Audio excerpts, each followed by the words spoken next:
Hello students, so we are meeting after a long time. আমরা সবাই জানি যে এই মুহূর্তে আমরা একটা ক্রাইসিসের মধ্যে দিয়ে চলেছি, কিন্তু ক্রাইসিস আছে বলেই আমাদের পড়ানোটা তো বন্ধ হয়ে যাবে না। তাই আমরা অনলাইন ক্লাসের মাধ্যমে তোদের পড়াটা কিছুটা এগিয়ে দিতে চাইছি।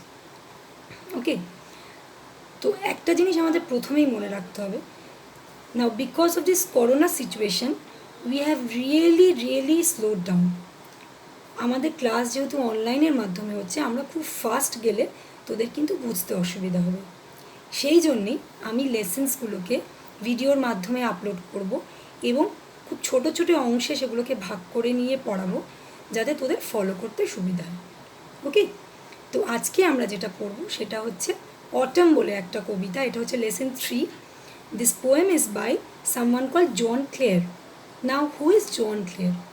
জন ক্লেয়ার সম্পর্কে আমরা যদি বলি, এটা মনে রাখতে হবে যে he is an English poet, he came from England.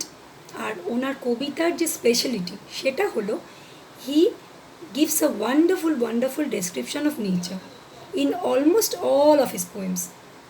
ওকে, তো এখানে আমরা যে পোয়েমটা পড়তে চলেছি অটম, এই কবিতাটাতে আমরা দেখতে চলেছি যে the poet John Clare how wonderfully he describes the English country side কি? কান্ট্রি সাইড বলতে আমরা একটা রুরাল ব্যাকগ্রাউন্ড বুঝি। This is not exactly a village. এখানে আমরা প্রকৃতিকে খুব কাছ থেকে দেখতে পাই। We get the serenity, the peacefulness of nature. Together with that আমরা আরও কী পাই? এখানে একটা রুরাল লাইফের টাচ পাই। এখানে আমরা ডোমেস্টিক অ্যানিমালস পেতে পারি, ফার্মস পেতে পারি। তো পোয়েমটাতে আমরা যত পড়বো, যত এগোবো পোয়েমটায়, আমরা দেখব যে এখানে the poet meticulously with great details he describes the English countryside. Okay, so let's begin with the first answer.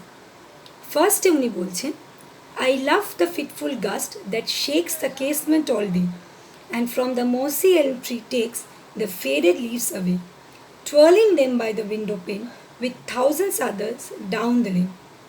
Now, ফার্স্টে আমাদের যেটা মনে রাখতে হবে, the poem has been written in the first person narrative. এখানে আই বলতে আমরা কবিকেই বুঝছি। কবি তার যে ব্যক্তিগত এক্সপিরিয়েন্সটা, তার কান্ট্রি সাইড দেখার যে অভিজ্ঞতাটা, তিনি সেটা আমাদের সাথে শেয়ার করছেন। ওকে, তো তিনি বলছেন যে I love the fitful gust. Now what is the meaning of the word fitful? দেখ, আমরা যখন ক্লাসে থাকি, আমি মিনিংগুলো তোদের বোর্ডে লিখে দিয়ে থাকি। এই মুহূর্তে তোদের সুবিধার জন্যে আমি কিছু ওয়ার্ড মিনিংস লিখে রেখেছি, তোরা ভিডিওটা দেখলে তোরা মিনিংসগুলো পেয়ে যাবে। দেখ, ফিটফুল শব্দটার অর্থ হচ্ছে, fitful is not regular or steady, অর্থাৎ যেটা ওকেশনাল, যেটা কন্টিনিউয়াস নয়।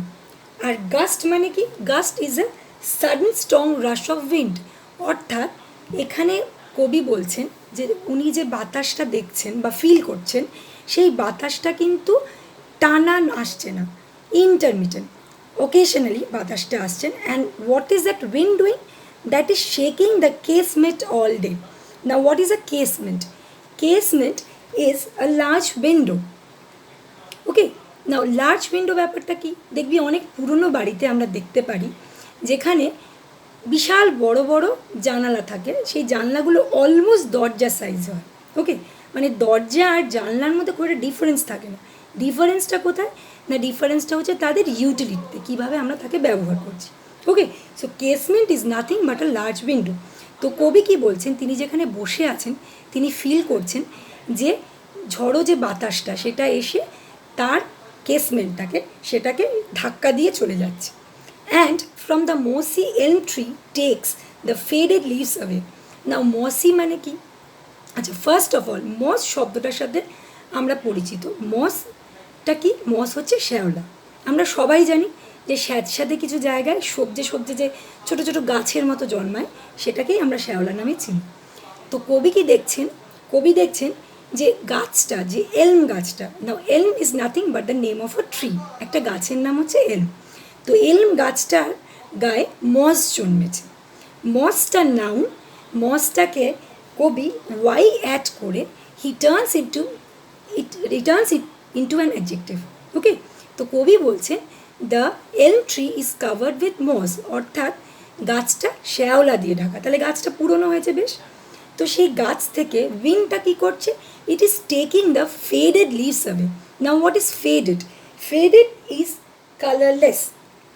তাহলে পাতাগুলো কীরম হয়ে গেছে, পাতাগুলোর রং চলে গেছে, অর্থাৎ পাতাগুলো বিবর্ণ হয়ে গেছে। তা পাতাটা বিবর্ণ কেন হচ্ছে? পাতাটা বিবর্ণ হচ্ছে because if you remember, the poet is actually talking about the autumn season. Autumn সিজনে আমরা কি দেখি? গাছের পাতা ঝরে পড়ে, ঠিক আছে। অটমকে আমরা অনেককেই দুঃখের সাথে অ্যাসোসিয়েট করি। আমরা মনে করি অটম মানে হচ্ছে একটা এমন সময় যখন আমাদের জীবন থেকে অনেক কিছু চলে যাচ্ছে, আমরা অনেক কিছু হারিয়ে ফেলছি। তো এই অটমের সময় কবি বলছেন যে গাছের থেকে যে এলম ট্রি যেটা ছিল, সেটার থেকে যে পাতাগুলো যেগুলো বিবর্ণ হয়ে গেছে, মৃতপ্রায় পাতা, সেইগুলোকে কি হচ্ছে, the gust of wind comes, shakes them and takes them away. Now next what is happening? The poet says that the leaves are twirling by the window pane. Window pane মানে শার্সি, মানে জানলা যে পাল্লাগুলো খোলা রয়েছে তার পাশে কবি দেখছেন the leaves are twirling round and round. Now what is twirling? Twirling এর অর্থ হচ্ছে moving round and round. So the leaves are being turned round and round by the wind. Okay, and next লাইনটা দেখ, next লাইনটা it's very very interesting. বলছে with thousand others down the name. Now thousands বলতে এখানে কবি কার কথা বলছে? Thousands বলতে এখানে কিন্তু কবি লিভসগুলোর কথা বলছে। এখন আমরা একটা প্রশ্ন করতেই পারি, who is counting the leaves? How do we actually know that the leaves are thousands in numbers? Now this answer can't be answered. Okay, this question has no answer. আমরা বলতে পারি this is nothing but an hyperbole. Hyperbole কি? Hyperbole is a kind of exaggeration, বাড়িয়ে বলা। কবি তার ভাষায় মনে করছেন যে এখান থেকে প্রচুর প্রচুর পাতা, যেটা হাজারে হতে পারে, ওনার কল্পনা এটাই ধরা দিচ্ছে যে হাজার হাজার পাতা, it's going twirling down the twirling, it's being twirled by the wind and it's twirling by the window pane. This is what the poet feels while sitting in his room next to the casement. তো আজকে আমরা এই অবধিই পড়ব। কবিতাটা অনেকটাই বড়, we will go in parts. আমরা টুকরো টুকরো পার্টে কবিতাটা পড়ব যাতে তোদের বুঝতে অসুবিধা হয়। আর যদি কোনো কোয়েশ্চেন্স থাকে তোরা কোয়েশ্চেন্সগুলো টাইপ করে সেন্ড করে দিবি, আমি অবশ্যই আনসার দেবো। Okay, so till we meet again, bye for now.